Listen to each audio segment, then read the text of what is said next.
வளைஞ்சு கொடுக்காட்டி விரல உடைச்சிடுவாங்க. மயிலாடுதுறை டிஎஸ்பி சுந்தரேசன் பகீர் குற்றச்சாட்டு.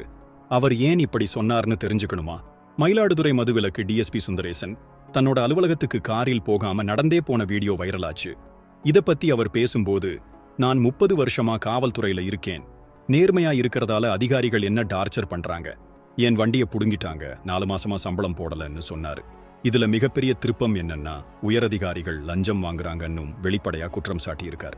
அமைச்சர் பாதுகாப்புக்கு வண்டி கேட்டாங்க, புரோட்டோகால் படி எழுத்துப்பூர்வமா கேட்டாதான் கொடுப்பேன்னு சொன்னதுக்கு ஒரு எஸ்பி இன்ஸ்பெக்டர் வண்டியை மட்டும் அனுப்புங்கன்னு சொன்னதாவும், கேட்காததால திருச்செந்தூர் திருவாரூர்னு பாதுகாப்பு பணிக்கு அலைய விட்டதாவும் சொல்லியிருக்கிறார்.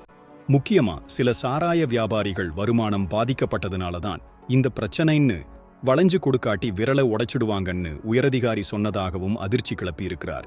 இன்ஸ்பெக்டர் பாலச்சந்தர் மணல் கொள்ளையிலும் பணம் பறிப்பிலும் ஈடுபடுவதாகவும் அவர்தான் எஸ்பிக்கு தவறான தகவல் சொல்வதாகவும் சுந்தரேசன் பகிரங்கமா குற்றம் சாட்டியிருக்கிறார். ஆனா மயிலாடுதுறை எஸ்பி ஸ்டாலினோ வாகனம் வாங்கினதுல எந்த விதிமீறலும் இல்ல, அழுத்தம் கொடுக்கலன்னு மறுத்திருக்கார்.